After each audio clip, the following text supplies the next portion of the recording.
एक हरा भरा गांव था जो पहाड़ों के बीच बसा हुआ था। इस गांव में दो भाई रहते थे, मोहन और राजू। मोहन बड़ा भाई था, समझदार और नए विचारों से भरा हुआ, जबकि राजू सीधा सादा और छोटी छोटी खुशियों में संतोष करने वाला इंसान था।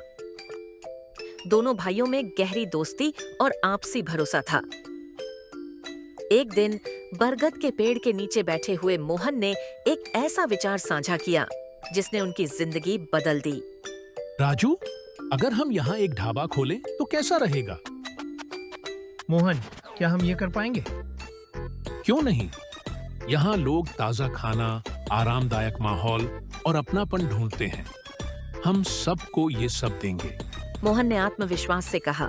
राजू थोड़ा झिझका, लेकिन अपने भाई पर भरोसा करते हुए उसने साथ देने का वादा किया। दोनों भाइयों ने अपने सपने को हकीकत बनाने के लिए पूरी ताकत झोंक दी।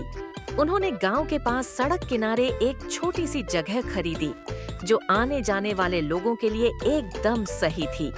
उन्होंने अपनी बचपन की दोस्त सिमरन से मदद मांगी, जो खाना बनाने में माहिर थी। सिमरन, तुम्हारे हाथ का स्वाद हमारे ढाबे को खास बना देगा। तुम दोनों के सपने हमेशा अनोखे होते हैं। ठीक है, मैं मदद करूंगी, लेकिन शर्त ये है कि खाने की गुणवत्ता में कोई समझौता नहीं होगा। उन्होंने एक प्यारा सा ढाबा तैयार किया। लकड़ी की कुर्सियां, लैंप की रोशनी और छप्पर की छत के साथ यह ढाबा एकदम खास लग रहा था। उन्होंने अपने सपने को नाम दिया ढाबा डिलाइट। ढाबे के उद्घाटन का दिन आ गया। दोनों भाई उत्साह और घबराहट से भरे हुए थे। सिमरन ने खास तौर पर गांव के पारंपरिक पकवानों का मेन्यू तैयार किया था। मोहन ने नजदीकी शहरों में ढाबे का प्रचार किया था। शुरुआत में ढाबा खाली था।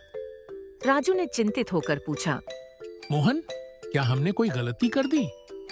भाई, सब्र रखो, अच्छे कामों में समय लगता है। दोपहर होते होते ताजा पराठों और मसालेदार सब्जियों की खुशबू ने राहगीरों को अपनी ओर खींच लिया। थोड़ी ही देर में ढाबा ग्राहकों से भर गया। ढाबा डिलाइट की सफलता के साथ ही मुश्किलें भी शुरू हो गईं।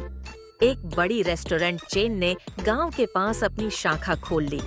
उनकी आधुनिक सुविधाओं और महंगे मेन्यू ने ढाबे के लिए खतरा पैदा कर दिया। मोहन ने हार मानने से इनकार कर दिया।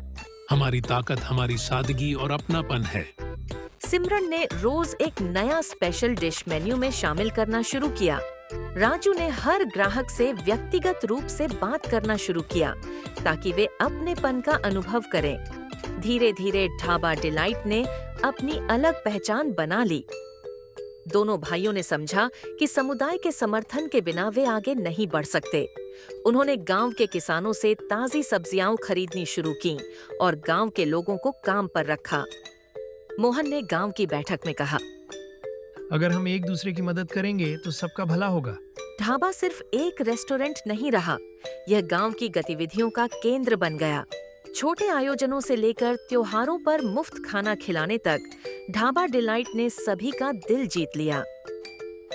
एक रात एक भयंकर तूफान आया जिसने ढाबे को बुरी तरह से क्षतिग्रस्त कर दिया। छत गिर गई और रसोई घर पानी से भर गया। हमारी सारी मेहनत बर्बाद हो गई। राजू ने उदासी से कहा, यह सिर्फ एक परीक्षा है भाई, हम इसे फिर से बनाएंगे और पहले से बेहतर बनाएंगे।